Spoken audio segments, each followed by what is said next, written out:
Enzyme की classification के बाद अब एंजाइम की प्रॉपर्टीज पढ़ते हैं।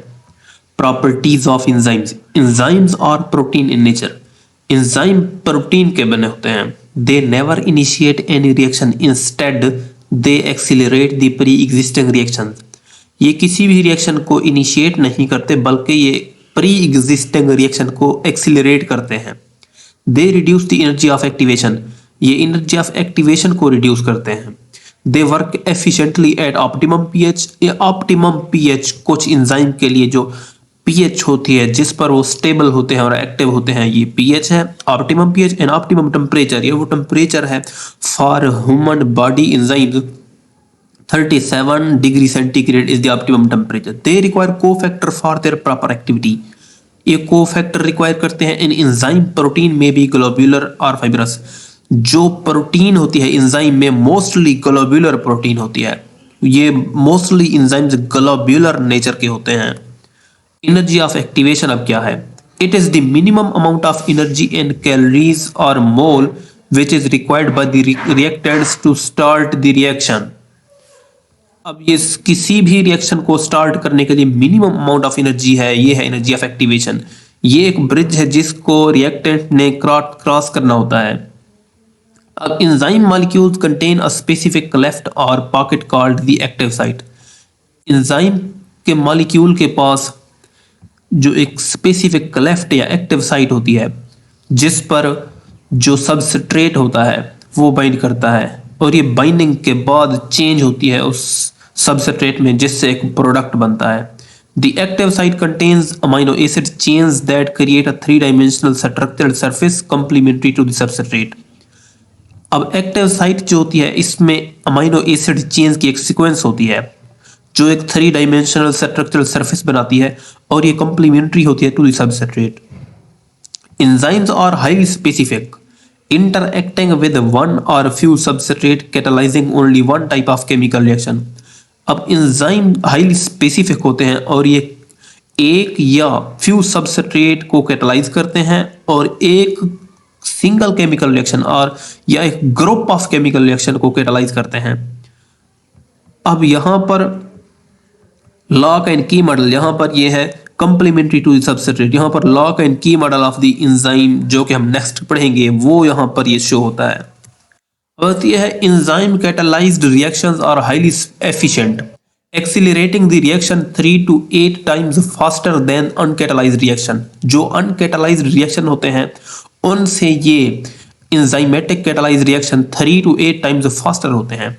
Enzyme activity can be regulated, they can be activated और इनहिबिटेड। एंजाइम की एक्टिविटी को इनहिबिटर या एक्टिवेटर से रेगुलेट किया जाता है। कोफैक्टर्स, कोफैक्टर्स क्या हैं? They are the non protein inorganic substances which are required by the enzyme for their activity. ये नॉन प्रोटीन और इनऑर्गेनिक सब्सटेंसेस हैं जो एंजाइम की एक्टिविटी के लिए रिक्वायर होते हैं। दे आर यूजुअली मेटल्स, ये मेटल हैं जिसमें आयरन, जिंक और magnesium. They can not be dialysed, ये सेपरेट नहीं हो सकते। कोएंजाइम्स, कोएंजाइम्स क्या हैं? They are non protein organic. जो थे कोफैक्टर, ये है नॉन प्रोटीन और इनऑर्गेनिक और ये है non protein organic substances, usually the derivatives of vitamins. ये विटामिन के डेरिवेटिव हैं, especially B complex, NAD, nicotinamide dinucleotide, flavin adenine dinucleotide, coenzyme A which are required by the enzyme for their activity. They can be dialyzed out। अब कुछ examples हैं जो vitamin के derivative हैं coenzyme, वो है निकोटिनामाइड एडेनिन डाइन्यूक्लियोटाइड। ये nicotinamide vitamin का डेरिवेटिव है, nicotinamide adenine dinucleotide phosphate NADP, ये निकोटिनामाइड का डेरिवेटिव है। थायामीन पायरोफॉस्फेट TPP, ये है थायामीन B1 इन विटामिन का derivative. Flavin mononucleotide riboflavin B2 vitamin का डेरिवेटिव है। फ्लेविन एडेनिन डाइन्यूक्लियोटाइड FAD, ये राइबोफ्लेविन B2 का डेरिवेटिव है। पेरिडा का ये डेरिवेटिव है। कोएंजाइम A को ASH पेंटोथेनिक विटामिन। बायोटिन जो है ये डेरिवेटिव है विटामिन टेट्राहाइड्रोफोलिक एसिड, ये डेरिवेटिव है विटामिन B9 फोलिक एसिड का। Coenzyme B12, cyanocobalamin B12 vitamin है, ये उसका डेरिवेटिव है। अब the what is prosthetic group.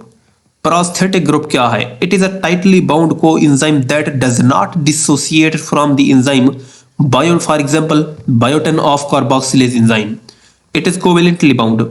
अब ये टाइटली बाउंड को एंजाइम है, ये प्रोस्थेटिक को एंजाइम है जो कोवेलेंटली बाउंड है टू द एंजाइम।